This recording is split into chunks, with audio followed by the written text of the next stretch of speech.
반갑습니다. 어, 이번 주 6강이죠. 제가 사정이 있어서 녹화로 강의를 진행하게 됐습니다. 여러분들 별도로 공지를 해서 이 녹화 강의를 들을 수 있도록 어, 이 클래스에 강의 녹화본을 올리고 여러분들이 어, 가능한 한 이번 주 말까지 어, 공지사항에 기한을 올려놓을 테니까요. 이 녹화된 강의를 수강하는 것으로 그렇게 진행하도록 하겠습니다. 자, 우리 저번 시간에 어, 나노스케일 CMOS로 어, 채널 랭스가 점점 작아짐에 따라 여러 가지 형태의 CMOS 구조가 나타나는 것을 살펴봤는데요. 오늘 살펴볼 모스펫 구조는 여러분들 잘 알고 계시는 핀펫입니다. 이 핀펫 재미있는 일화가 있죠. 이, 이 특허가 원천 특허가 한국 사람이 갖고 있다는 거 여러분들 아시나요? 지금 서울대학교 전기공학부에 교수로 재직하시고 계시는 이모 교수님이 옛날에 이 전직 대학이 원광대학교였고 카이스트랑 이제 공동으로 2004년에 특허를 내게 됩니다. 이게 이제 미국뿐만 아니라 주요 우리나라도 특허가 출원이 되고 미국에도 이게 특허가 출원이 되죠. 자, 근데 이 핀펫이 여러분들 알다시피 인텔을 포함해서 뭐 TSMC, 뭐 삼성 등등 유수의 반도체 회사에서 너도 나도 할 것 없이 이 핀펫 공정을 지금 도입해 쓰고 있지 않습니까? 자, 그래서 이 특허 소송에 걸린 겁니다. 근데 이 특허 소송이라는 게 여러분들 특허에 그려놓은 이 핀펫의 이 원 특허 발명자의 핀백 구조를 보면 지금 여러분들 보시는 정확히 핀백 구조를 지칭하고 있어요. 이건 뭐 어떻게 부정할 수 없는 정확한 구조입니다. 그럼에도 불구하고 특허 발명자, 권리를 갖고 있는 발명자는 일개 개인이고 싸워야 될 상대방은 뭐 인텔, 삼성, TSMC와 같은 어마어마한 공룡 기업들입니다. 이런 공룡 기업들이 특허 소송에 들어가면 뭐 변리사 특허 관련된 변호사들이 뭐 수십 명이 따라붙게 되고요. 또 자기네들이 자체적으로 보유하고 있던 온갖 유사 특허들을 이용해서 방어를 하게 되죠. 자, 그래서 이 특허가 지금 아직도 완벽히 끝나지가 않았습니다. 내가 알기로는 최근에 삼성하고는 어느 정도 타협이 이루어진 걸로 알고 있고요. 사실 이 특허라는 게 어느 한쪽의 완벽한 승리로 이렇게 큰 특허는 끝나지가 않고요.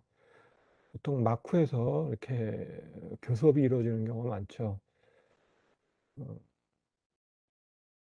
인텔과의 특허 소송 문제는 내가 정확히 결론을 기억을 못 하는데 삼성은 작년인가 마쿠 타협이 이루어진 걸로 알고 있고 그 결과는 비공개로 뭐 아무도 모릅니다. 사실은 뭐 상당한 로열티를 지불하지 않았을까 싶습니다. 자, 이 핀 구조 저번에도 얘기했듯이 핀 구조란 어, 이 부분이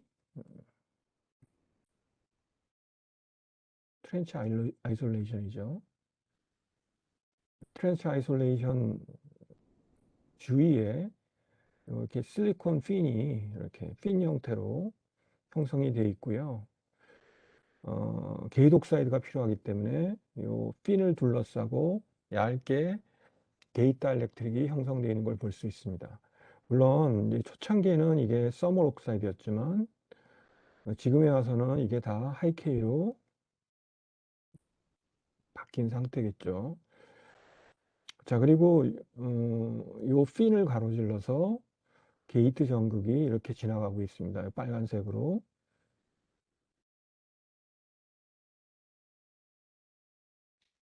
자, 그래서 이쪽이 소스가 되고, 뭐 이쪽이 드레인이 이렇게, 실제 전자는 이게 엠모스펫이라면 전자는 소스 쪽에서 출발해서 드레인 쪽으로 이렇게 이동을 하게 되고요. 이 얇은 채널을 통해서 이동하게 됩니다.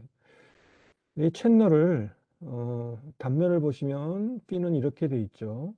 얇게 이걸 우리가 핀 위스라고 부르고요. 이거를 핀 하이트라고 부릅니다. 핀 위스죠. 자, 이 경우는 지금 핀 위스가 한 20나노미터 정도 되고 핀 하이트가 한 100나노미터 정도 되는 그런 핀 구조를 갖고 있고요. 그 다음에 요 핀을 게이트가 이렇게 뺑 돌아가면서 둘러싸고 있는 구조입니다. 단면을 본다면. 자, 그래서 이 상부와 양쪽 옆면을 게이트 전극이 둘러싸고 어, 강력한 게이트의 컨트롤러빌리티를 제공하게 되죠. 자, 바로 이런 이유 때문에 기존에 플래너 모스펫이 갖고 있었던 상당히 큰 오프 커런트 이런 것들이 다 쇼채널 이펙트에 기인한다고 했는데요. 이런 오프 커런트들이 상당히 억제되고 또 다양한 방법으로 발생하던 쇼채널 이펙트들이 억제되게 됩니다. 요 길이가 이제 게이트 랭스가 되겠죠.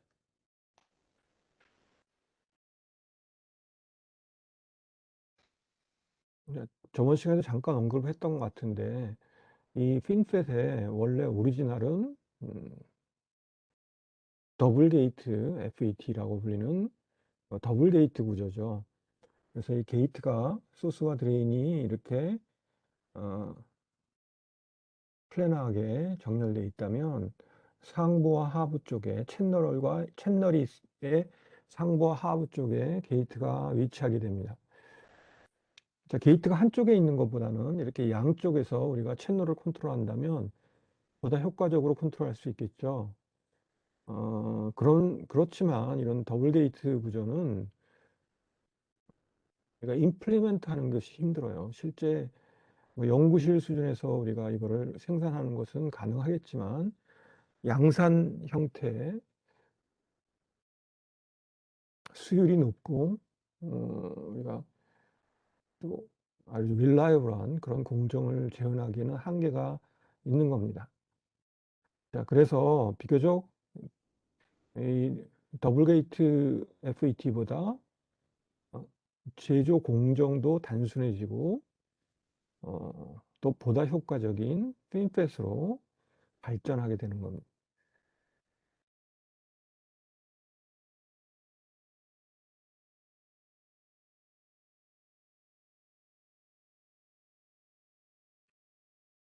자, 이 핀의 구조를 다시 한번 좀 살펴보시면요.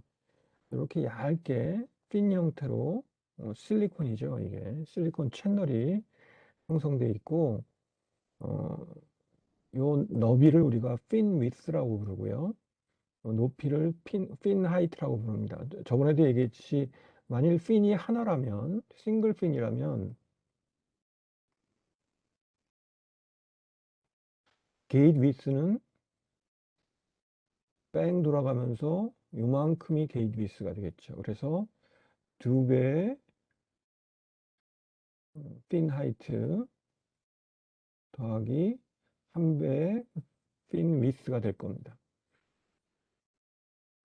자, 우리가 레이아웃을 설계할 때 이 게이트 물론 랭스는 가장 크리티컬한 부분이긴 하지만 게이트 위스도 굉장히 중요한 파라미터입니다. 그래서 이 게이트 위스를 우리가 설계하는 사람, 특히 레이아웃 설계하는 사람 입장에서는 가능한 한 우리가 원하는 게이트 위스를 만들려고 또 우리가 컨트롤하려고 노력을 하죠. 근데 이 핀펫의 한 가지 뭐 좀 마이너한 문제긴 하지만 게이트 위스는 핀 하이트와 핀 위스가 결정이 되면 그냥 자동으로 결정이 돼요. 따라서 우리가 그냥 플래너 모스펫에서는 게이트 여기가 액티브고 게이트 라인을 이렇게 설계를 하게 되면 그냥 단순하게 우리가 그린 레이아웃에 의해서 게이트 위스가 결정되고 게이트 랭스가 결정되는 데 반해서 이런 입체 형태의 그 핀뱃은 게이트 위스가 일종의 디지타이즈 되는 문제를 안고 있습니다. 우리가 원하는 자유롭게 우리가 원하는 게이트 위스를 컨트롤하는데 조금 어려움이 있어요.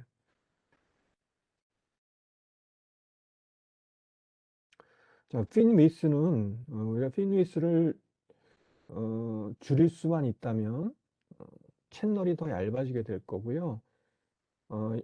바로 이 핀 위스의 너비를 통해서 우리가 쇼 채널 이펙트를 얼마나 억제할 수 있는지가 통상 결정되게 됩니다. 핀 하이트는 높으면 높을수록 일반적으로 유리합니다. 그런데 이 얇고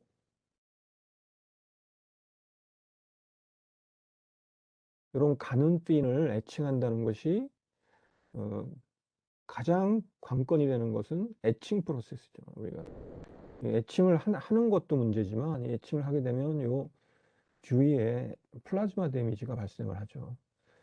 여기는 실제 캐리어들이 지나가는 채널 영역인데 이렇게 다수의 얇은 핀 영역, 특히 표면부를 중심으로 이런 플라즈마 데미지가 발생하게 되면 이것이 스캐터링 센터가 됩니다. 모빌리티를 저하시키게 되고 이런 것들이 트랜지스터 성능에 문제가 되죠. 그래서 이 핀펫의 공정상의 어떻게 보면 가장 중요한 관건은 우리가 어떻게 건전한 핀 구조를 얻어낼 것인가 애칭을 통해서 뭐 여기에 있다고 해도 과언은 아닐 겁니다.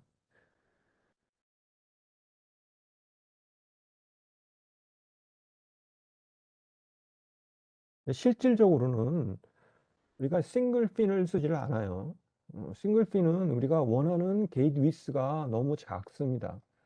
이 하나의 핀으로부터 얻어지는 게이트 위스가 너무 작기 때문에 여러분 드레인 전류 우리가 출력 전류는 결국 게이트 위스와 게이트 랭스의 역수에 비례하게 되는데요. 게이트 위스가 커야지만 우리가 원하는 수준의 온 커런트가 얻어지게 되는데 이렇게 싱글 핀만으로 우리가 얻을 수 있는 출력 전류가 제한적이게 됩니다. 그래서 사실은 이렇게 멀티 핀 구조를 쓰게 되죠.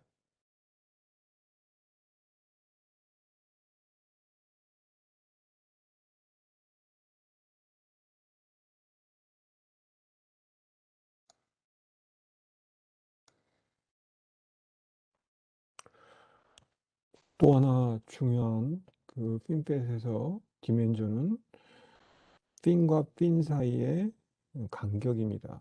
핀 피치라고 하는데요. 어,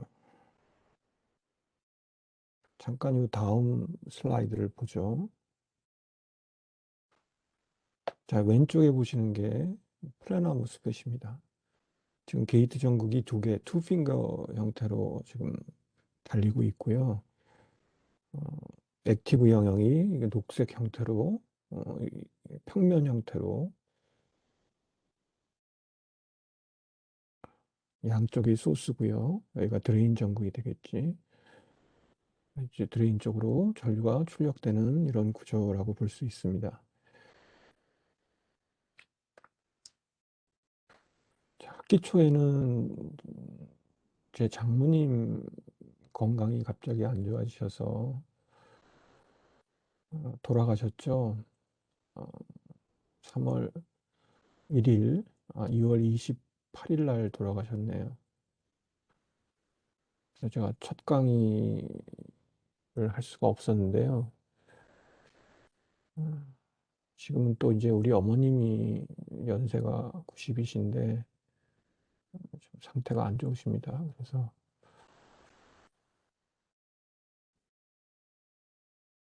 많이 걱정이 많이 있습니다. 사실 강의하는 내내 음, 여러 가지 생각이 지금 머릿속을 오가는데 아무튼 그래서 제가 수요일 날 강의분을 지금 오늘 녹화를 뜨고 있는 거고요. 아무튼 이해하시기 바랍니다.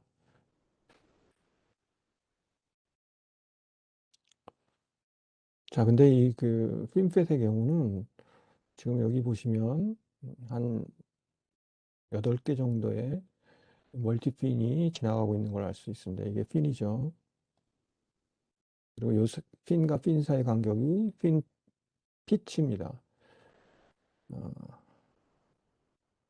이 핀펫의 장점 중에 또 우리가 하나를 들 수 있는 게 우리가 보통 그 이 전세대 우리가 회로를 레이아웃을 그리게 되면 이러한 형태로 레이아웃이 그려지게 될 겁니다. 그런데 동일한 레이아웃을 사용하고 오로지 액티브만 이렇게 핀 형태로 분할시켜 놓는 구조가 된 거죠. 결론적으로 평면에서 바라보면 즉 플래너 모스펫은 이거 전체가 액티브였다면 핀펫에는 이렇게 쪼개진 핀들로 액티브가 나눠져 있다라고 우리가 평면상에서는 바라볼 수 있는 거죠. 자, 그래서 우리가 동일한 레이아웃을 가지고 승계해서 우리가 레이아웃 설계가 가능한 장점이 있다고 할 수 있습니다. 자, 근데 이 핀 피치는 너무 타이트하면 문제가 생겨요. 첫 번째는 여기 보시는 게 바로 이런 것들이 핀입니다. 여기 핀들이 이렇게 지나가고 있는데요. 나중에 여기가 우리가 소스 드레인 임플란트를 해야 됩니다. 나중에 어, 그러니까 요 다음 강의 노트 때 핀에도 우리가 여러 종류의 펀치 스탑도 임플란트를 하게 되고 당연히 소스 드레인 쪽에 N모스펫이면 N 플러스로 도핑을 해야 되고요. P모스펫은 P 플러스로 도핑을 해야 될 겁니다. 자, 우리 도핑을 하는데 우리 플래너 모스펫의 경우는 게이트가 이렇게 있으면 그냥 수직으로 이렇게 임플란트를 했었죠. 근데 이 핀의 경우는 우리가 임플란트를 할 지역이 이렇게 수직으로 선 핀 구조에 이핀 내부에 임플란트를 해야 돼요. 근데 옆에 이렇게 핀들이 멀티핀의 경우는 핀들이 이렇게 줄 서 있지 않겠습니까? 그래서 수직으로 임플란트를 할 수 없고요. 약간 틸티드 앵글로 임플란트를 하게 됩니다. 그래서 이렇게 경사를 주고 임플란트를 하게 돼요. 수직으로 하지 않고. 근데 이 핀이 너무 피치가 타이트하게 되면 여기 가려지는 섀도우 효과가 나타나죠. 그래서 이 아래쪽은 임플란트가 안 되고 뭐 이런 문제가 발생을 할 겁니다. 그래서 우리가 이런 임플란트 문제랑 관련돼 핀을 우리가 너무 타이트하게 컨트롤할 수는 없습니다. 또 하나 문제가 이 핀이 너무 가까워지면 요 둘 사이에서 캐파시턴스가 형성돼요. 페러스틱, 기생 캐파시턴스가 형성이 됩니다. 이런 캐파시턴스가 형성되면 모스펫 성능에 또 악영향을 주게 됩니다. 그래서 그 이 핀 피치는 정말로 뭐 정답은 없고 우리가 어, 최적의 이런 걸 최적화라고 그러죠. 현장에서 여러 가지 어, 물론 시뮬레이션도 해보고 공정을 다양하게 진행해 보면서 최적의 핀 피치를 찾게 됩니다. 실제로는 그 핀펫의 결과를 좀 소자 결과를 간단히 한번 살펴보도록 하겠습니다. 자, 이거는 뭐 22나노 게이트 랭스가 한 25나노 정도 되니까요. 어, 한 4, 5년 전 테크놀로지라고 할 수 있겠죠. 물론 이 논문에 발표됐던 내용이고요. 핀 위스가 스케일 바가 안 나와 있네요. 핀이 이런 식으로 형성되어 있는 걸 볼 수 있습니다. 여기 이 부분이 바로 트렌치 옥사이드입니다. 아이솔레이션이죠.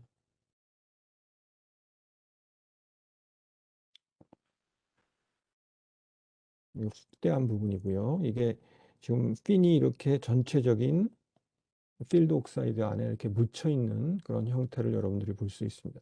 나중에 우리가 핀 공정 얘기할 때 이러한 부분은 다시 또 얘기하기로 하고요.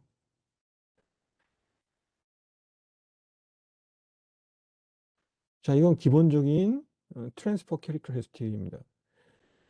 뭐 여긴 특별한 내용은 없고요. 자, 이거는 최근에 뭐 회사에서 진행하는 5나노 공정의 디바이스 결과는 당연히 공개가 안 되고 논문에 발표된 5나노 핀펫의 결과를 여기다 실었습니다. 여기 보시면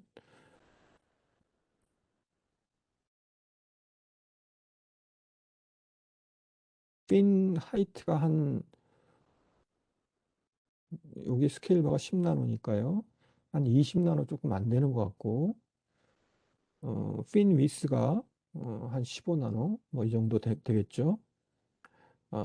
이런 그 핀이 형성되어 있는 걸 볼 수 있고요. 여기 보시면 어, 요게 까만 부분이 요 윗부분에 요 부분이 바로 메탈 게이트입니다. 이 경우는 이제 TIN 게이트를 사용한 것 같고요. 여기까지가 TIN이네요. 까만 부분이 다. 그 다음에 이 하얀 부분이 게이트 다이렉트릭입니다. 근데 게이트 다이렉트릭은 지금 기본적으로 해프늄 옥사이드를 사용했고, 해프늄 옥사이드와 요 실리콘 핀 사이에 또 얇게 실리콘 옥사이드를 복층을 사용한 구조죠. 이렇게들 실제 많이들 사용하는 것 같고, 어, 이 논문에 뭐 여러 가지 데이터가 실려 있었지만, 이펙티브 옥사이드 티크니스는 약 8앵스트롬, 0.8나노가 되는 거고요. 이거는 물론 어, 실제 피지컬 두께는 이거보다 훨씬 두껍겠죠. 왜냐하면 유전상수가 매우 큰 하이케이 다이렉트를 사용했기 때문에 실제 두께는 거의 한 3배 정도, 한 24앵스트롬 뭐 이 정도가 될 수 있겠죠. 자, 여기 지금 TDDB 결과를 보이고 있는데요. 이 TDDB란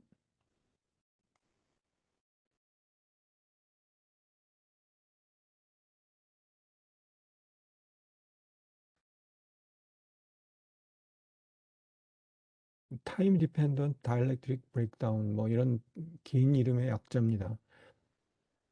다이렉트릭에 여기서 얘기하는 다이렉트릭은 하이케이 다이렉트릭을 얘기하는 거겠죠, 당연히.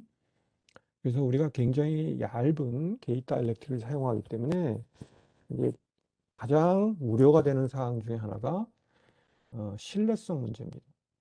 우리가 이 게이트에 끊임없이 게이트 전압을 인가했다가 온과 오프를 거듭하기 때문에 끊임없이 게이트 다이렉트릭에 스트레스가 주어졌다가 또 스트레스가 제거되고 이런 것들이 반복되게 됩니다.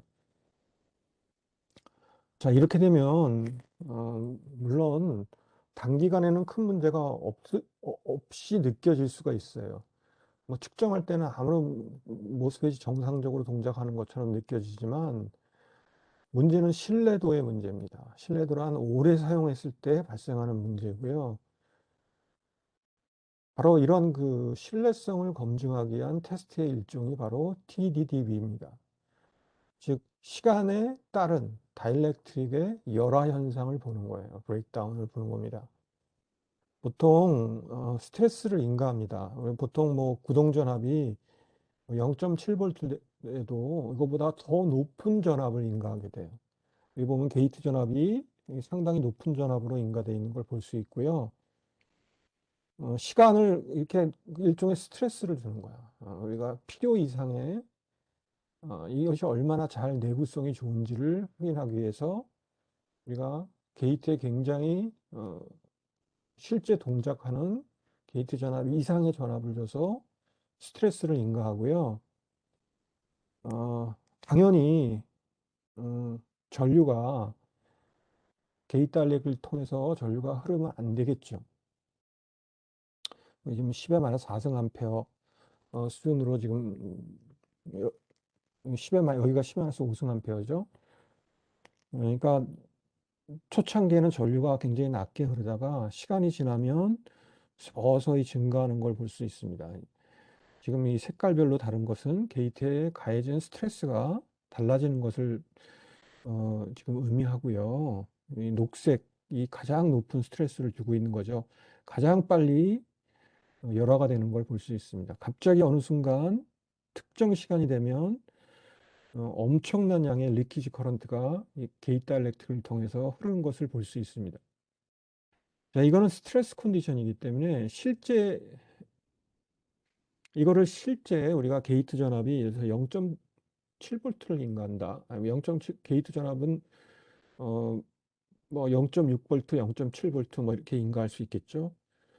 그러면 실제 여기서는 뭐 예를 들어서 녹색, 파란색을 기준으로 하면 10의 4승 세크, 만초죠, 만초. 만초 정도 근방에서 브레이크다운이 일어났는데, 물론 그 이전도 상당히 리키지 커런트가 올라가고 있는 걸 볼 수 있고요.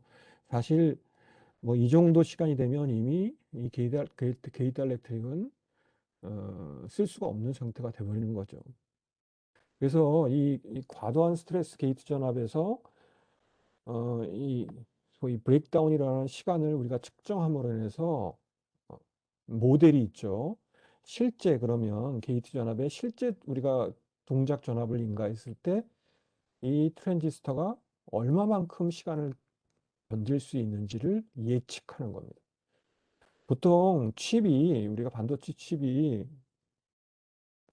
어떤 대부분의 칩 메이커들이 이런 그 칩을 만들게 되면 10년을 개런티한다고 그러죠. 10년.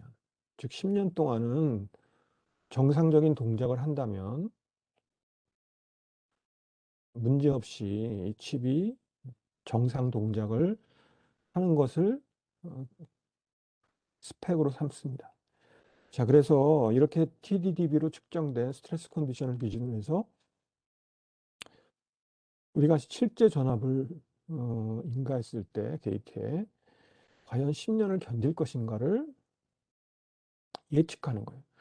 당연히 우리가 이런 그 라이프 타임을 측정하기 위해서 10년을 테스트할 수는 없지 않겠습니까?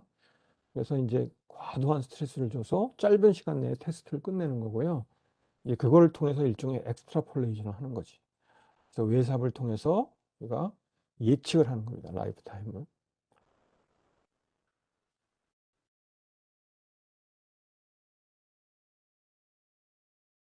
그래서 여기 보면 우리가 한 여기가 1.25V라고 하면요. 1.25V보다 낮게 되면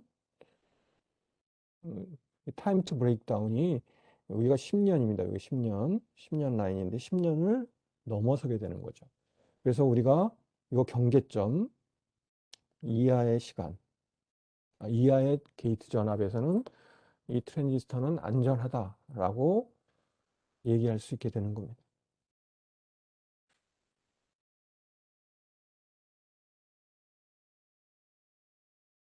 이 핀팻에는 뭐 여러 가지 문제점이라고보다는 이미 뭐 양산이 되고 있으니까 사실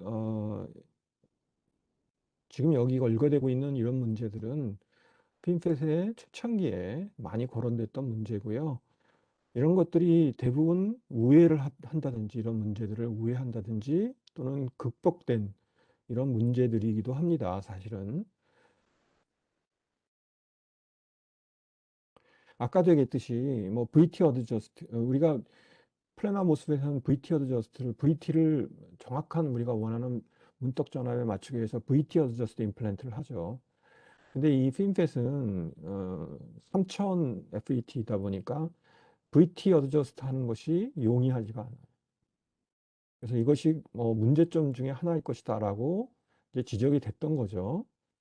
이걸 뭐 할 수는 있겠지만 얼마나 유니폼하게 우리가 생산하는 웨이퍼에 균일하게 우리가 원하는 수율을 만들면서 VT를 컨트롤할 수 있을 건가? 뭐 이런 것들이 이제 하나의 이슈가 될 수 있는 거고요. 이런 것들이 다 결론적으로 극복이 됐기 때문에 지금 현재 높은 수율을 갖고 있는 거의 뭐 90%가 넘어가죠. 이 핀백 공정도. 그 다음에 이 멀티핀을 사용하다 보면 핀과 핀 사이에 발생하는 프린징 캐패시턴스, 아까 얘기했던 이런 것들이 문제가 됩니다. 그래서 너무 타이트한 핀 피치를 가져갈 수 없다고 그랬고요. 그 다음에 이 핀을 이렇게 만들면 이쪽 한쪽이 소스가 되고 한 드레인이 될 텐데요. 우리가 핀에 소스 드레인 임플란트를 하게 됩니다. 소스 드레인 여기 게이트가 이렇게 이제 달려가고요. 이렇게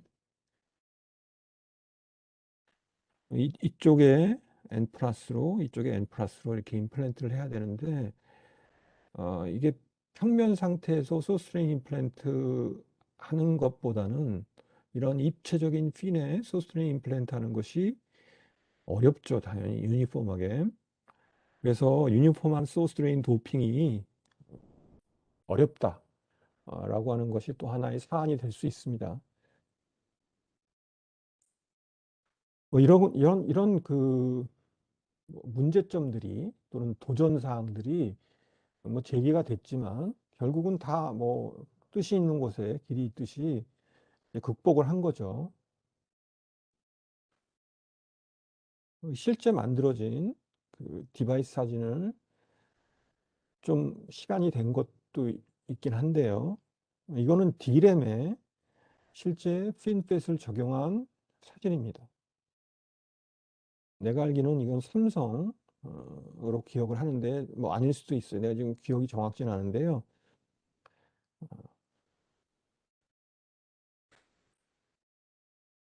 D램을 보면 저번에도 얘기했듯이 이 대부분의 위치가 셀 블락이라고 얘기했습니다. 셀 블락에 이렇게 서브 블락들이 쫙 있고요. 요 셀 블락과 셀 블락 사이에 또 요 주위에 소위 주변 회로라는 퍼리퍼럴이 존재한다 그랬죠. 자, 근데 지금 여기 자른 단면은 바로 요 지역을 자른 겁니다. 그래서 요쪽은 셀 블락이고요. 이쪽은 소위 로직 회로들이 존재하는 퍼리퍼럴 쪽입니다. 그냥 현장에서는 페리라고 그러죠. 페리. 줄여서. 그래서 셀과 페리의 경계면을 지금 여러분들이 보고 계시는 거고요.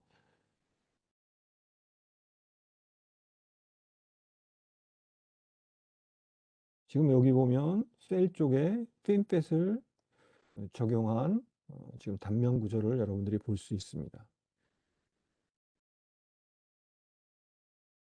자, 여기 지금 이렇게 길게 늘어선 이것들이 다 캐패시터들입니다. 자, 이 나중에 이 D램 구조는 D램 공정을 진행할 때 좀 더 자세히 얘기하도록 하고요.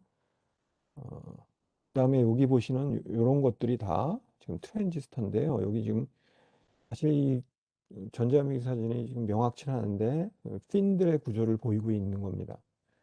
여기 보면 확대한 사진을 보시면 이게 지금 실리콘 핀이죠.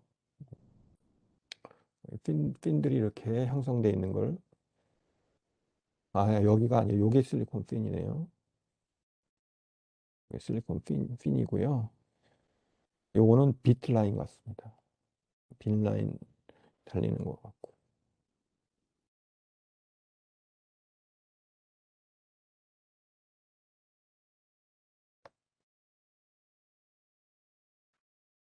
자, 그래서 이 삼성이 IDM에 발표한 이제 결과를 좀 보시면 이때는 좀 꽤 된 경우입니다. 게일 랭스가 90 나노미터니까 좀 된 논문이고요. 시간이 뭐 그럼에도 불구하고 어,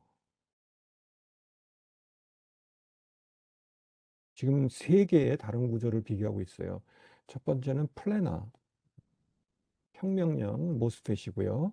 그 다음에 빨간 점으로 표현된 게 알캣. 저번 시간에 얘기했던 기억납니까? Recessed Channel Array Transistor라고 불리는 채널을 이렇게 트렌치 형태로 파서 Effective Gate Length를 증가시킨다고 얘기했죠. 이게 삼성이 전통적으로 아직까지도 D램에 고집스럽게 쓰고 있는 알캣입니다. 자, 그리고 여기 까만 게 핀팻이에요. 이게 세 가지 지금 디바이스를 비교해 놓은 겁니다. 자, 이거는 X축은 게이트 볼티지고 Y축은 드레인 커런트예요. 트랜스퍼 특성을 지금 보여주고 있습니다. 여기가 문턱 전압이겠죠. 자, 그런데 지금 DIBL을 먼저 봅시다. DIBL이란 다시 얘기하면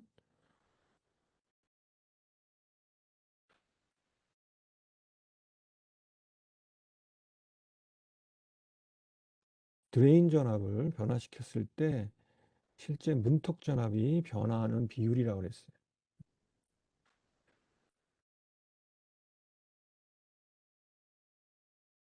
자, 그래서 드레인 전압을 0.1V에서 1.5V로 증가시킴에 따라 이 트랜스포 곡선이 어떻게 변하는지를 보는 겁니다. 여기 지금 파란 게 플래너인데요. 지금 0.1V와 1.5V 사이에 이마만큼의 문턱 전압의 시프트가 있는 걸 볼 수 있습니다. 굉장히 큰 변화가 있죠. 드레인 전압을 변화시킴에 따라 트랜스퍼 곡선이 X방향으로 크게 시프트하는 걸 알 수 있습니다. 그래서 DIBL 값이 250, 225 밀리볼트 퍼 볼트 이런 그 큰 값을 갖게 돼요. 반면에 알캣은 상대적으로 좀 줄어든 걸 알 수 있죠. 알캣은 한 50 밀리볼트 정도의 DIBL을 갖습니다. 근데 핀팻은 거의 변하지가 않죠. 문턱 전압이.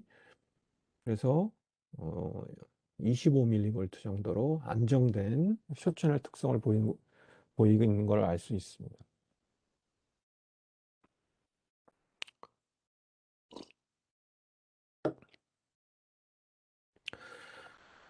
자, 이건 IB 특성입니다. X축은 드레인 볼티지고 Y축은 드레인 전압이에요. 여러분들이 많이 보게 되는 트랜지스터의 IB 곡선이고요. 보시면 요 가장 위에 있는 게 핀팻, 까만 게 핀팻이고요. 동일하게 요 빨간색이 알캣이고 그다음에 요 까만 점선이 플래너 모스펫입니다. 보면 확연히 핀팻이 온 커런트가 가장 큰 걸 알 수 있습니다. 출력 특성이 대폭 향상되는 것을 여러분들이 볼 수 있습니다. 자, 이건 중요하지 않으니까 다음 얘기로 넘어갈게.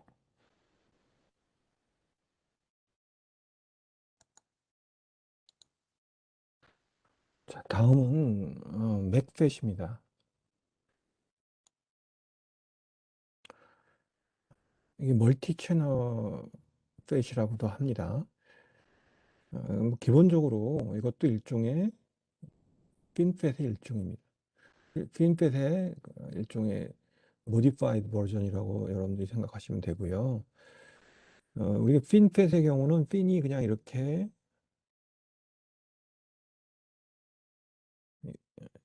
실리콘 채널이 이런 핀 형태를 갖고 있는데 반해서 맥팻은 이 중간에 이런 구멍이 파 있다라고 생각하시면 돼요. 실리콘이 그래서 위에서 보면 단면을 이렇게 잘라서 단면을 여기를 보면 이렇게 온폭 파여 있는 구멍이 존재를 합니다. 요 BB 프라임 단면이 이렇게 돼 있고요. 이쪽으로 AA 프라임 단면도 역시 가다가 보면 이렇게 파여 있는 거죠. 그러니까 여기 일종의 이렇게 구멍이 이렇게 파여 있는 거예요. 그래서 채널이 두 군데로 분할이 되는 겁니다. 쉽게 하면 그리고 요 위에 게이트 전극이 이렇게 올라가는 겁니다. 여기 오른쪽의 모양처럼 요게 게이트죠. 그래서 게이트 전압은 여기에 인가가 되고요. 실제 캐리어들은 이렇게 흐르다가 분할이 돼서 이렇게 여기 구멍이 있기 때문에 분할이 돼서 양쪽으로 이렇게 흐르는 이런 구조입니다. 자, 이 경우는 특수하게 이 아래쪽이 베리드 옥사이드예요. 박스라고 불렀었죠. SiO2입니다. 그래서 울트라 틴 바디 구조를 갖고 있어요.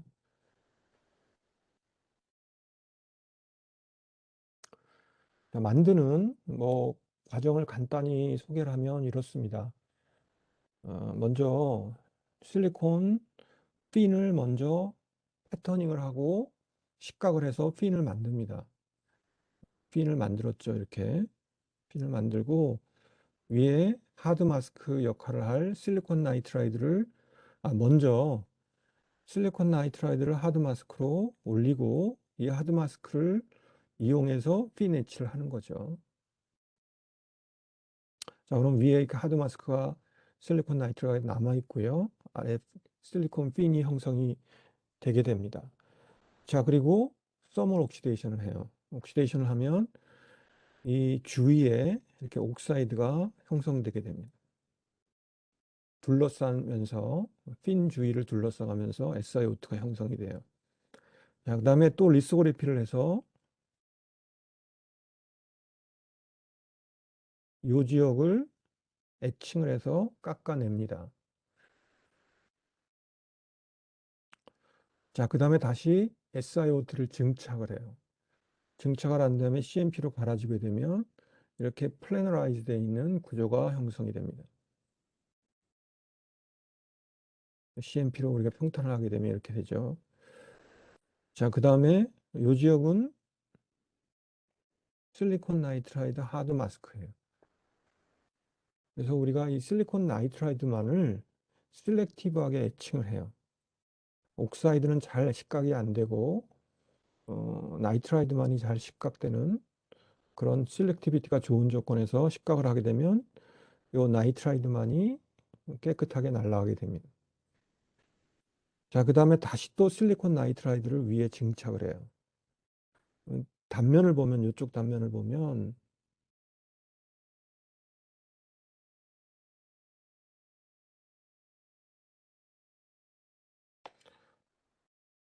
이렇게 실리콘 나이트라이드가 날아간 영역이 있고요.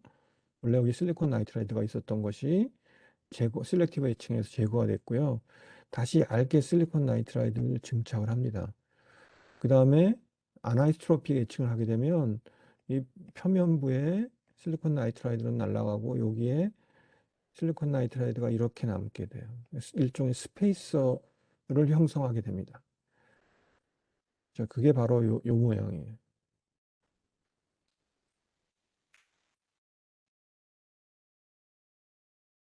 그 다음에 다시 또 셀렉티브 애칭을 해서 실리콘 나이트라이드를 날려주게 되면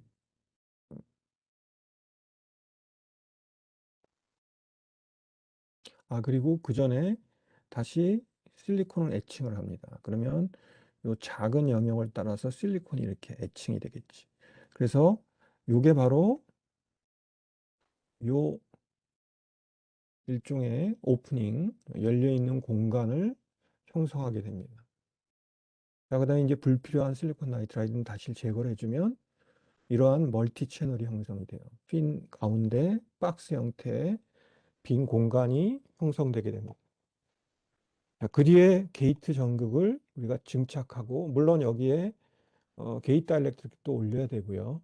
게이트 다이렉트를 먼저 증착을 하고 메탈 게이트를 올리든지 해서 패터닝을 하게 되면 이런 그 둘러싼 게이트의 구조가 형성이 되겠죠. 자, 이런 비교적 핀펫에 비해서 공정이 복잡합니다.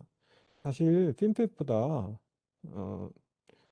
뒤에서 얘기하겠지만 여러 가지 장점은 있어요. 장점은 있는데도 불구하고 지금 여러분들 핀펫의 공정은 아직 내가 얘기하지 않았지만 핀펫의 공정은 비교적 단순합니다.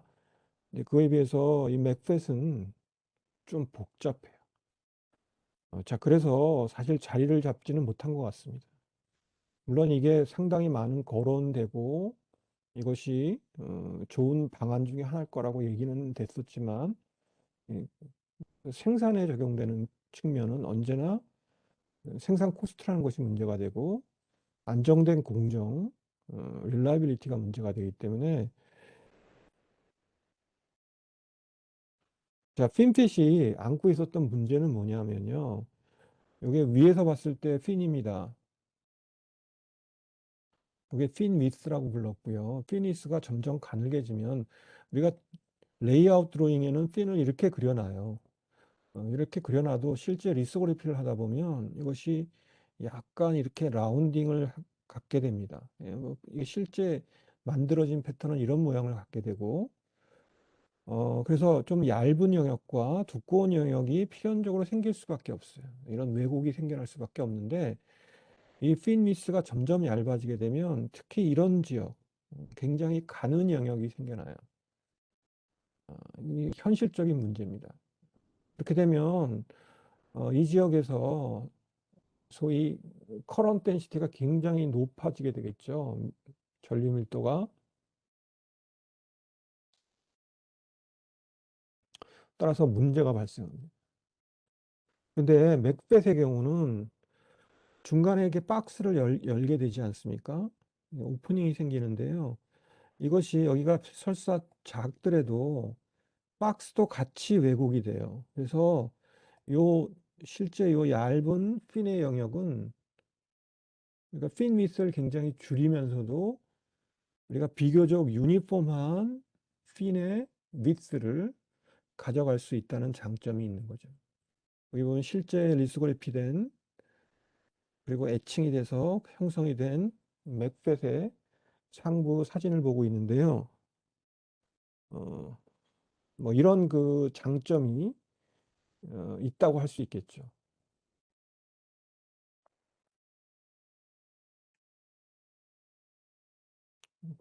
뭐 또 다른 하나의 장점은 우리가 같은 게이트 위스를 가져가기 위해서 게이트 위스란 요 핀의 높이 2배의 핀의 위스를 합친 것이 핀 위스라고 하지 않았습니까? 우리가 그래서 우리가 100나노미터의 핀 위스를 가져가고 싶다. 그러려면 어쩔 수 없이 핀을 깊이 애칭해야 됩니다. 어쩔 수가 없는 거죠. 우리가 원하는 핀 위스를 가져가려면. 근데 맥벳의 경우는 이렇게 돌아간 것이 핀 위스가 되죠. 그래서 비교적 핀 하이트를 낮게 하고도 우리가 원하는 핀 위스를 가져갈 수 있어요. 그래서 이렇게 핀의 높이를 낮출 수 있는 이 핀 하이트가 높아지게 되면 이 애칭할 때 굉장히 어렵습니다. 핀 공정에서는 애칭 공정이 가장 관건이라고 얘기하지 않았습니까? 근데 더더욱 이렇게 얇고 높은 핀을 식각한다는 것이 굉장한 부담이 돼요. 근데 이 맥펫으로 전환할 수만 있다면 어, 이런 그 높고 가는 핀을 만드는 그 부담을 덜을 수가 있겠죠.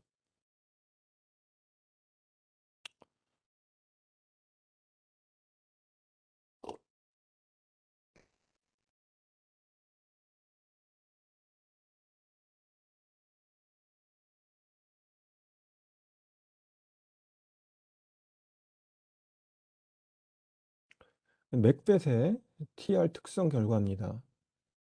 어, 지금 플래나 모스펫과 맥벳을 지금 비교한 거고요. 스윙과 DIBL 기억나죠? 어, 플래나 모스펫의 DIBL은 64고 스윙은 76mV per decade였는데 맥벳으로 오게 되면서 스윙은 크게 개선됐다라고 할 수 없지만 DIBL이 거의 6분의 1로 감소한 걸 볼 수 있습니다. 이건 N모스펫과 오른쪽은 P모스펫의 결과입니다. 유사하게 스윙은 약간 개선되긴 했지만 가장 큰 변화가 DIBL에서 나타난 걸 볼 수 있어요. IV 특성입니다. 엠모스팹, 피모스팹 모두 맥벳이 훨씬 월등한 출력 전류 특성을 보이고 있는 걸 볼 수 있습니다.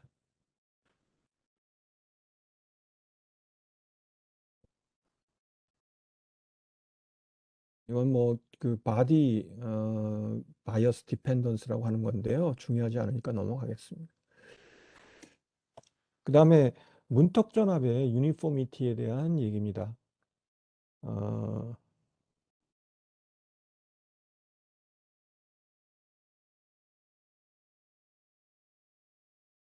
이 큐뮬레이티브 커브 얘기했었죠. 그래서 이 문턱 전압이 이게 얼마나 스티프하게 세워져 있느냐가 바로 그 우리가 보통 300mm 웨이퍼에 공정을 진행하지 않겠습니까? 거기에 굉장히 많은 칩들이 있고 트랜지스터는 뭐 말할 수도 없이 많은 트랜지스터가 만들어질 텐데 이 트랜지스터가 다 우리가 원하는 문턱 전압 타겟이 0.7V라면 0.7V의 타겟으로 딱 맞춰서 유니폼하게 나와야 될 텐데 그 유니포미티가 만들어지겠냐는 겁니다. 맥팻이 여기 보시면 어, 여기 또 여기 스윙과 DIBL이 나와 있긴 한데요. 훨씬 유니폼한 그런 VT의 엠모스나 피모스 쪽에 유니포미티를 보이고 있다라고 이 논문은 지금 얘기하고 있습니다.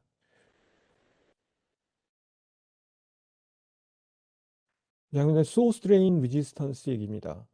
소스 드레인 리지스턴스는 소스 드레인 쪽에서 걸리는 일종의 기생 저항입니다. 소스 드레인 저항을 결정하는 요소는 여러 가지가 있겠지만 그러니까 소스 드레인 지역에 도핑이 얼마나 잘 이루어졌느냐 뿐만이 아니라 거기에 우리가 이제 콘택이 올라가게 되죠. 이 콘택이 만드는 콘택 저항이 얼마나 큰 값을 갖게 될 거냐가 바로 이 소스 드레인 저항 값을 결정하게 됩니다. 이런 플라스틱 저항을 우리가 줄인다는 것이 매우 중요하죠. 스피드뿐만이 아니라 우리가 원하는 트랜지스터의 퍼포먼스를 얻기 위해서는 가능한 한 소스 레인 저항을 최대한 억제해야 됩니다.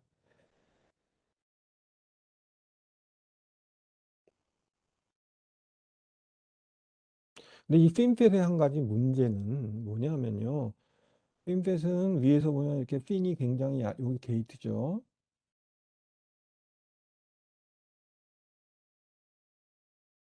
핀이 이렇게 얇게 형성돼 있어요. 위에서 보면.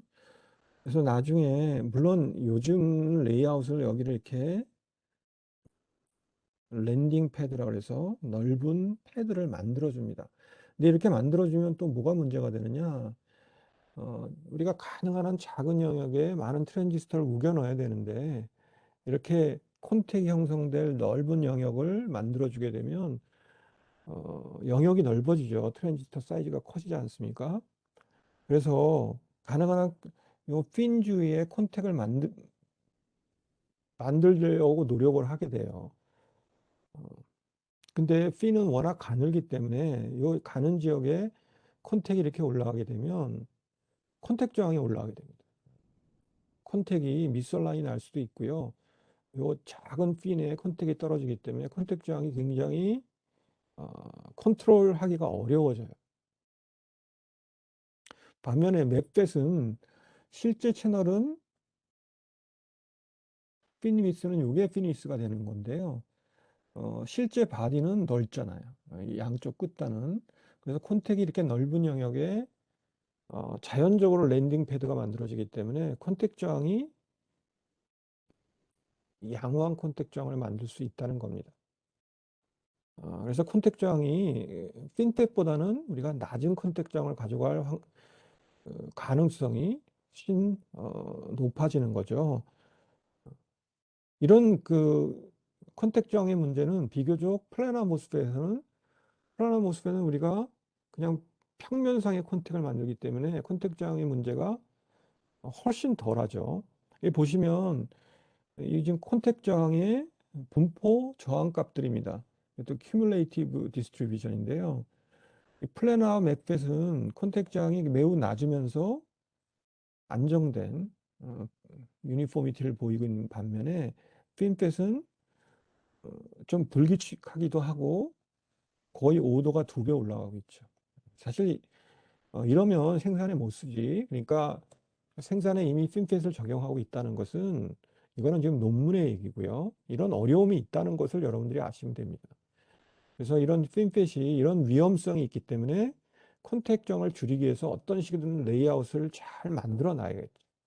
컨택 저항이 이렇게 나오면 안 되죠. 이런 수준으로 낮은 컨택 저항, 소스 레인 저항이 나올 수 있도록 레이아웃을 수정을 해야 될 겁니다.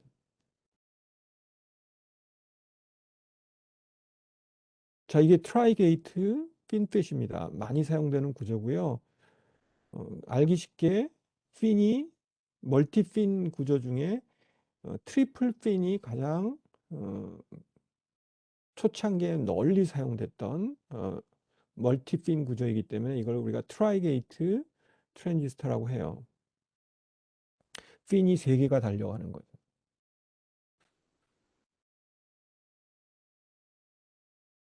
여기 지금 트라이게이트 구조를 여러분들이 보고 계시고요. 자, 그 다음에 이제 한때 굉장히 많은 관심을 끌었던 게 실리콘 온 나띵입니다.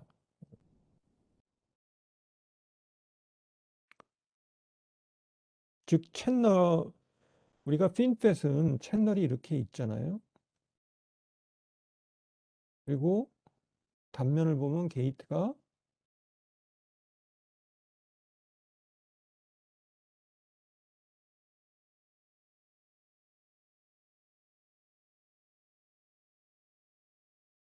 이렇게 윗면과 양쪽 옆면을 둘러싸고 지나가는 이런 구조로 돼 있죠. 채널이 그럼에도 불구하고 어디에 다 있습니까? 밑에 실리콘 바디에 다 있어요. 우리가 뒤에 얘기할 게이트 올 어라운드의 경우는 채널 주위에 게이트가 뺑 돌아가고 있죠. 그래서 어, 채널의 모든 면을 게이트가 둘러싸고 있어서 완벽한 게이트의 컨트롤러빌리티가 가능한 그런 장점이 있는데 그럼에도 불구하고 요 궁극적으로 요 게이트와 채널은 요 밑에 실리콘 바디랑 맞닿고 있어요. 근데 실리콘 온 나띵이란 SON 구조란 채널이 쉽게 말하면 공중에 떠 있는 겁니다. 여러분들 쉽게 말하면 이렇게 고가도로를 생각하시면 돼요.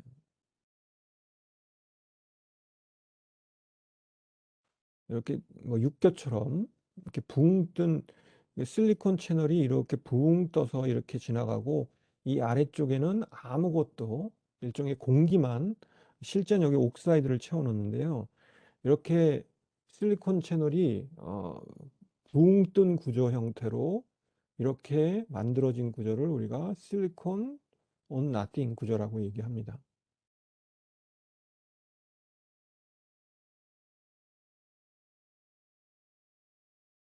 여기 보시면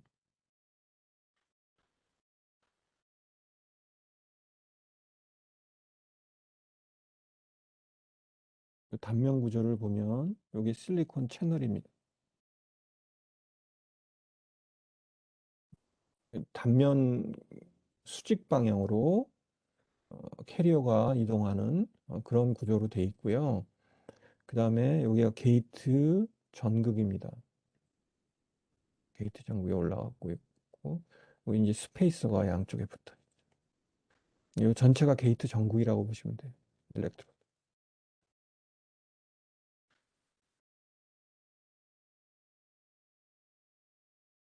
물론 이 뺑 돌아가면서 지금 하얀 부분이 보이고 있는 게 게이트 다이렉트릭이 되겠죠.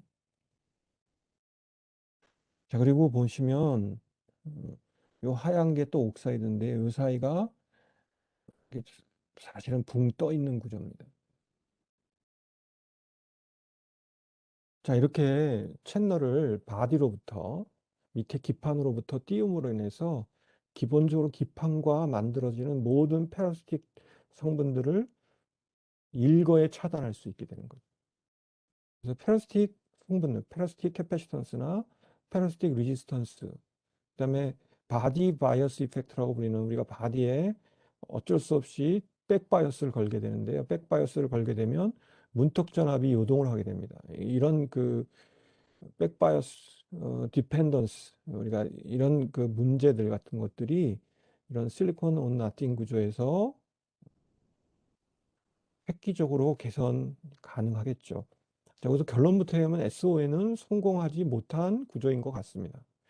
이쪽보다는 GAA 구조로 발전하게 되죠. 뒤에 하게 될.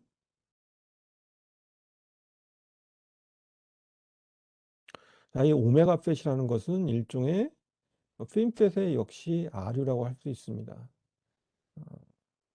실리콘을 핀으로 만들지 않고 이렇게 둥그런 이런 여기 보시면 실린더 형태로 실리콘 채널을 만들고요. 어, 이렇게 게이트 전극이 이렇게 감싸고 달리는 구조가 마치 힐한 문자, 대문자 오메가와 닮았다 해서 오메가 팻이라고 불리는 거고요. 여기 보시면 여기 실리콘 채널이죠. 그다음에 여기 TIM 메탈 게이트가 달리고 있는 걸 볼 수 있고요. 이 사이에가 해프늄 옥사이드, 하이케이 다일렉트릭이 사이에 만들어진 걸 볼 수 있습니다. 자, 이 오메가 팻도 뭐 논문상에 거론됐던 것이고 실제 생산에는 접목되고 있지 못한 것 같습니다. 그냥 이 정도로 얘기하고 넘어갈게요.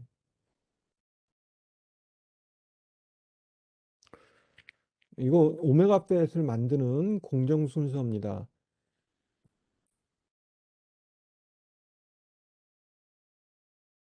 오메가 팻 별로 중요하지 않으니까 여러분들 이 공정 순서를 보시면 여기 보시면 먼저 핀을 먼저 이거 하드 마스크죠. 핀을 형성하게 됩니다.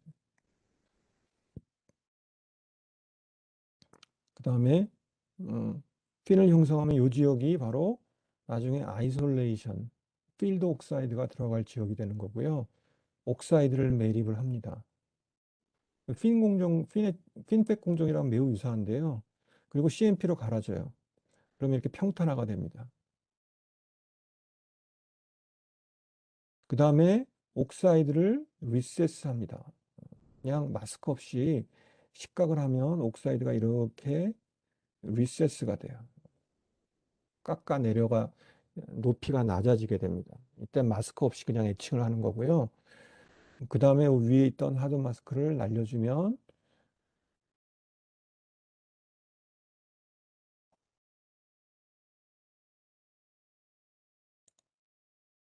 이런 핀이 형성되겠죠.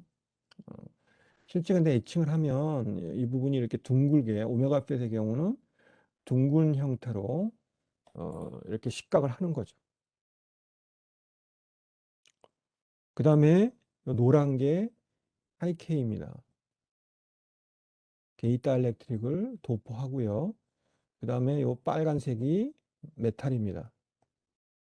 메탈 전극을 증착한 다음에 리소그리피를 해서 패터닝을 하게 되면 이렇게 게이트가 요 게이트 다일렉트릭을 둘러싼 채널을 감싸고 있는 오메가 팻, 이거 핀팻과 매우 유사해요. 오메가 팻 구조가 만들어지게 됩니다.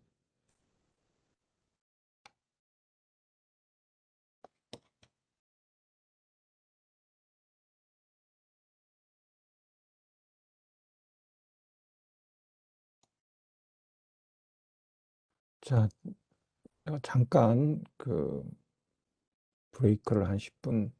여러분들 아마 동영상에는 브레이크가 안 보일 텐데 5분 정도 브레이크를 했습니다. 자, 그 다음에 이제 게이트 올 어라운드 GAA 구조입니다. 이 게이트 올 어라운드 공정은 이 다음 강의 노트 파트에서 어떻게 공정이 진행되는지 좀 살펴보기로 하고요. 일단 구조만 여기서는 좀 보도록 할게요. 여기 보면 요게 채널입니다. 이것도 마치 고가 도로처럼 채널이 이렇게 지나가고 있는 걸 알 수 있어요. 여기 보시면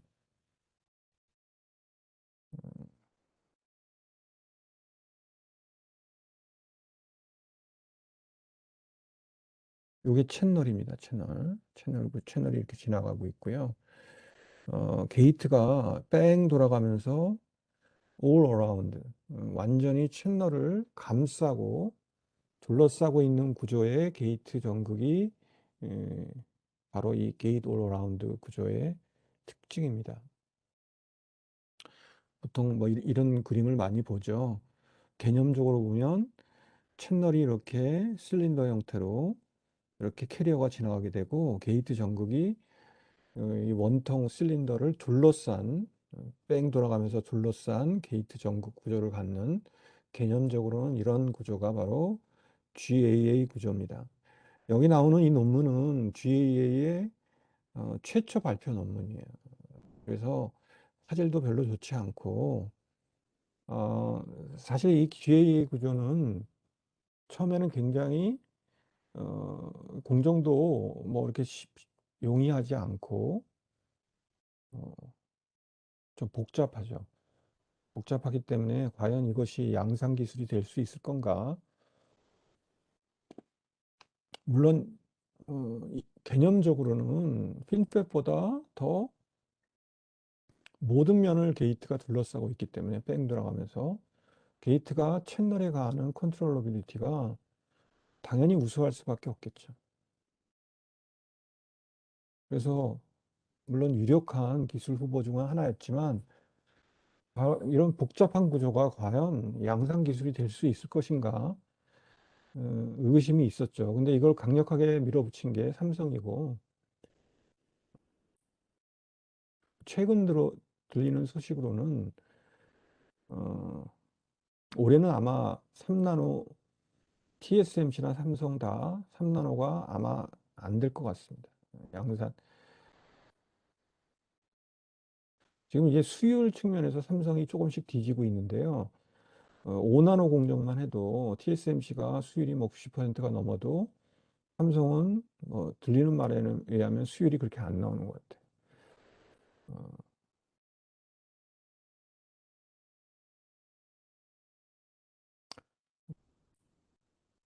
그래서 이 수율이란 결국 시간 싸움입니다.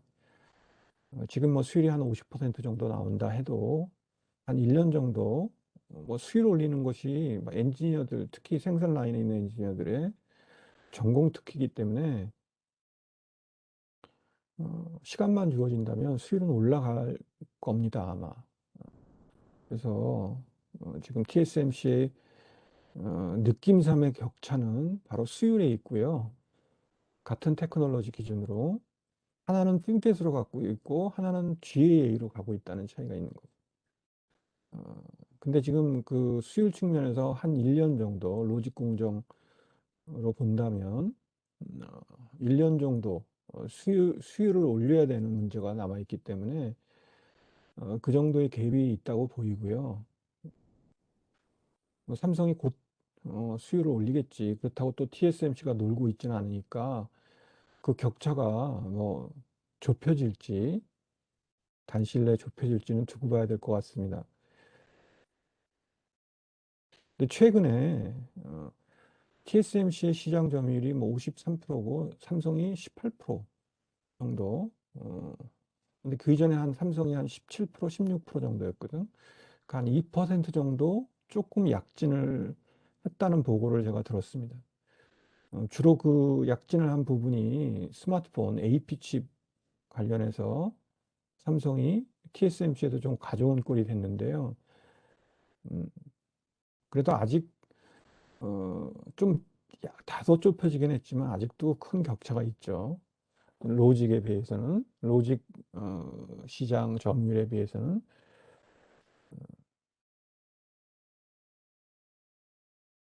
근데 이 테크놀로지가 모든 걸 말하지는 않습니다. 어, 사실 소위 마켓이라고 하죠. 마켓. 지금 쇼티지를 갖고 있는 대부분의 로직 칩들은 로텍 칩들이에요. 전장 칩들이고요. 자동차에 들어가는 칩들이 지금 모자란 거예요. 우리가 3나노, 5나노를 얘기하는 거는 하이엔드 프로덕트입니다. 그리고 뭐 스마트폰이나 AP 칩이나 또는 랩탑, 노트북에 들어가는 CPU 칩, 뭐 애플이나 또 IBM 컴패터블 랩탑들이 있지 않습니까? 윈도우 기반의 여기 들어가는 그 칩들 또는 서버 칩들 어, 이런 것들이 이제 소위 뭐 3나노, 5나노 이런 하이엔드 프로덕트고요. 사실 그거 못지않게 오히려 더 큰 시장을 점유하고 있는 게 전장 칩들이에요. 우리가 시스템 VLSR이라고 하죠. 아, 이거는 뭐 아직도 수십 나노 기술을 쓰고 있는 거예요. 따라서 여기는 테크놀로지가 문제가 되는 게 아니라 소위 마케팅 또 뭐라 그럴까 시장 바이어 칩을 만드는 회사와 이 칩의 설계를 의뢰하는 회사들이 있잖아요.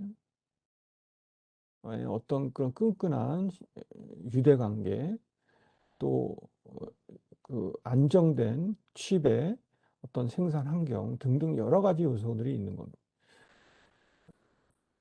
따라서 뭐 3나노 이렇게 하이엔드로 추구하는 것도 하나의 방향이긴 하지만 이런 로우엔드 시장을 확보하는 것도 상당히 중요해요. 그런 측면에서 삼성도 물론 알고 있겠지. 어, 자, 얘기가 옆으로 샜습니다. 아무튼 GA는 이런 구조고요. 그럼에도 불구하고 지금 삼성이 추구하는 GA 구조는 어, 여러분들이 보신 이런 싱글 채널이 어, 게이트에 둘러싸인 구조가 아니라 이런 핀들이 멀티 핀들이 이렇게 얇게 생긴 핀들이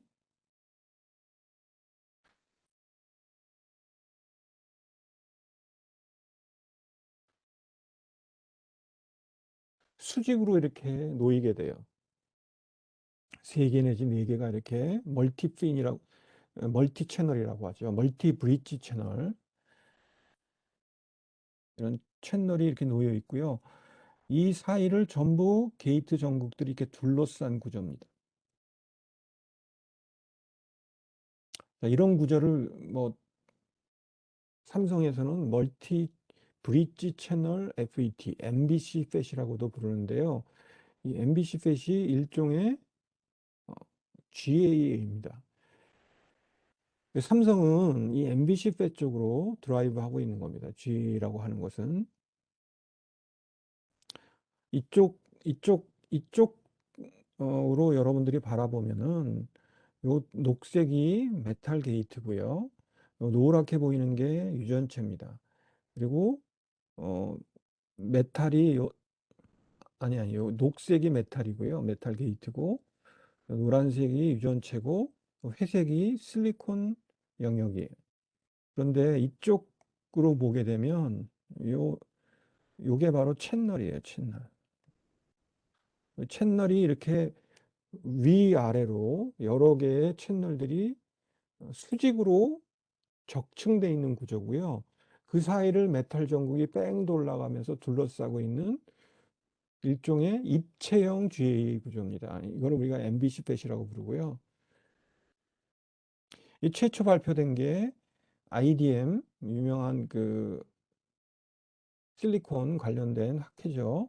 이것도 벌써 거의 20년이 다 돼갑니다.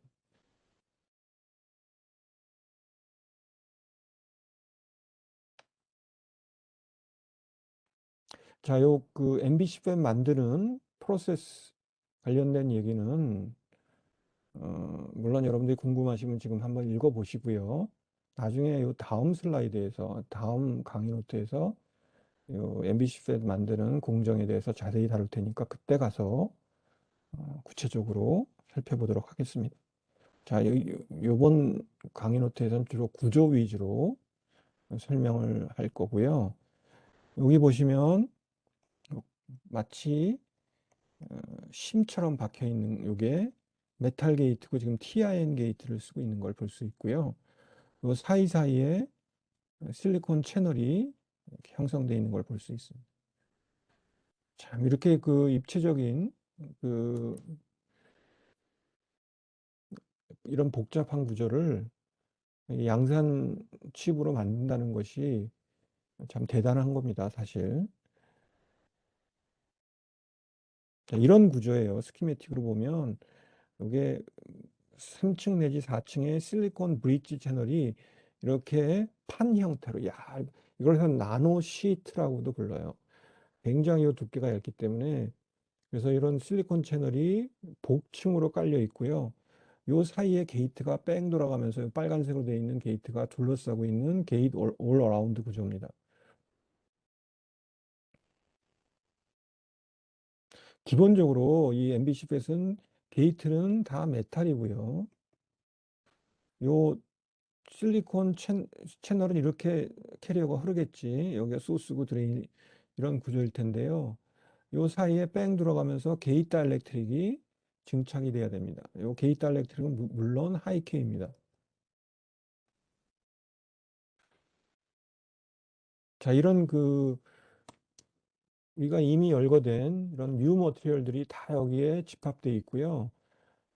이런 소위 수직으로 이렇게 GA를 옆으로 쌓지 않고 수직으로 쌓다 보니까 당연히 스케일러빌리티, 즉 집적도가 좁은 땅에 더 많은 채널들을 쌓아 나갈 수 있는 그런 장점이 있어요.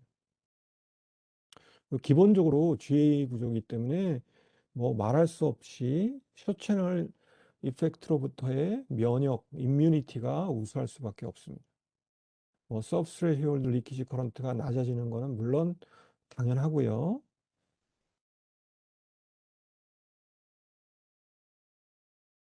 자, 그래서 이 디바이스 처음에 발표된 이거 거의 20년 된 논문이긴 하지만 이런 MBC팻의 결과입니다.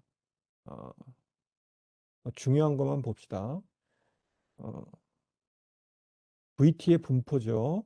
VT의 분포가 지금 메탈 게이트, TIN 게이트를 이 경우 쓴 거고요. 어, 보면 유니포미티가 훨씬 기존의 모습에 비해서 아주 유니폼하게 컨트롤 된다는 그런 얘기고요. 뭐 스윙과 DIBL도 많이 좋아졌다는 그런 뭐 데이터를 보이고 있습니다.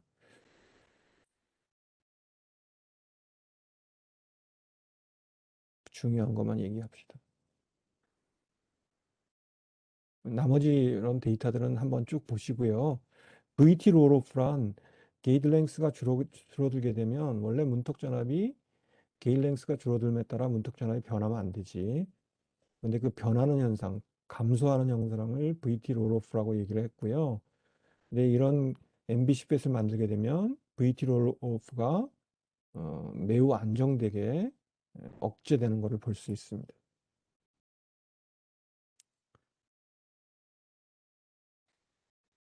뭐 이건 바디 바이어스 디펜던스고요. 이건 뭐 넘어갑시다. 근데 핫캐리어 라이프타임도 신뢰도죠.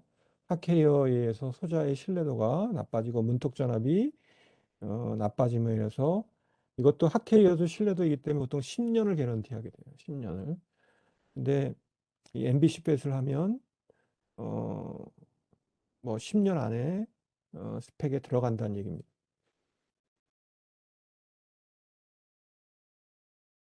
그다음에 그 나노와이어 FET MBC팻의 일종입니다.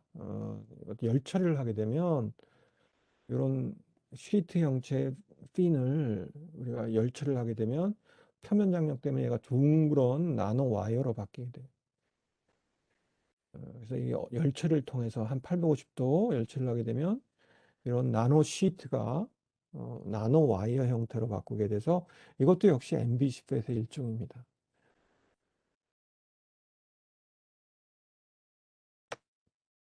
자, 이렇게 해서 중요한 소자 구조에 대한 얘기들을 좀 살펴봤고요. 결론적으로 어, 한 2000년 후반기를 정점으로 해서 이 플래너 FET에서 지금 우리들이 여러 가지 구조를 살펴본 3D 형태의 FET로 변모하고 있는 걸 알 수 있습니다. 지속적으로 게일 랭스는 줄어들고 있고요. 그럼 미래 모스펫은 무엇일 건가? 저번에 내가 잠깐 로드맵을 보여줬을 때 20년 전에 지금 2020년경에 등장해야 될 FET의 모습이 전혀 새로운 것이고 어, 어떤 전혀 완전히 새로운 개념의 FET가 등장할 것이라고 예측을 했지만 현실적으로 지금 2020년경에 와서 보니까 물론 2차원 형태, 3차원 형태로 변하긴 했지만 결국 모스펫의 한 일종으로 여전히 추구하고 있는 것을 여러분들이 봤지 않습니까? 이제 지금도 또 예측을 하는 겁니다. 이런 것들이 또 뭐 20년 또는 10년 후에 또 당연히 안 맞을 수 있는 거고요. 여전히 그럼에도 불구하고 사람들은 연구하고 탈출구를 찾는 거죠. 그 중에 이제 거론되고 있는 것들을 여기 모아놓은 거고요. 이 중에 여러분들이 뭐 세미나 주제를 해도 좋습니다. 많이 거론되는 게 싱글 일렉트론 트랜지스터입니다. 소스와 드레인 사이에 일종의 퀀텀 닷을 만들어 놓고 전자 하나가 소스와 드레인 싱글 일렉트론이 이 채널을 통해서 전자 하나가 움직이는 현상을 통해서 트랜지스터를 컨트롤하자는 거죠. 그냥 간단히만 얘기하자면 기본적으로 모스펫 구조이지만 모스펫은 아니고 전자 하나에 의해서 우리가 온오프를 컨트롤하는 그런 시스템입니다. 근데 이러다 보니 전자 하나가 만들어낸 전류가 너무너무 미약하지 않습니까? 그래서 서멀 플럭추에이션, 완전 상온이면 서멀 에너지가 존재하고 이 서멀 에너지에서 발생하는 소위 에너지 플럭추에이션이라는 게 반드시 있을 수밖에 없어요. 근데 이 전자가 만들어내는 전자의 전류가 너무 미미하기 때문에 이 서멀 플럭추에이션에 묻혀서 안 보입니다.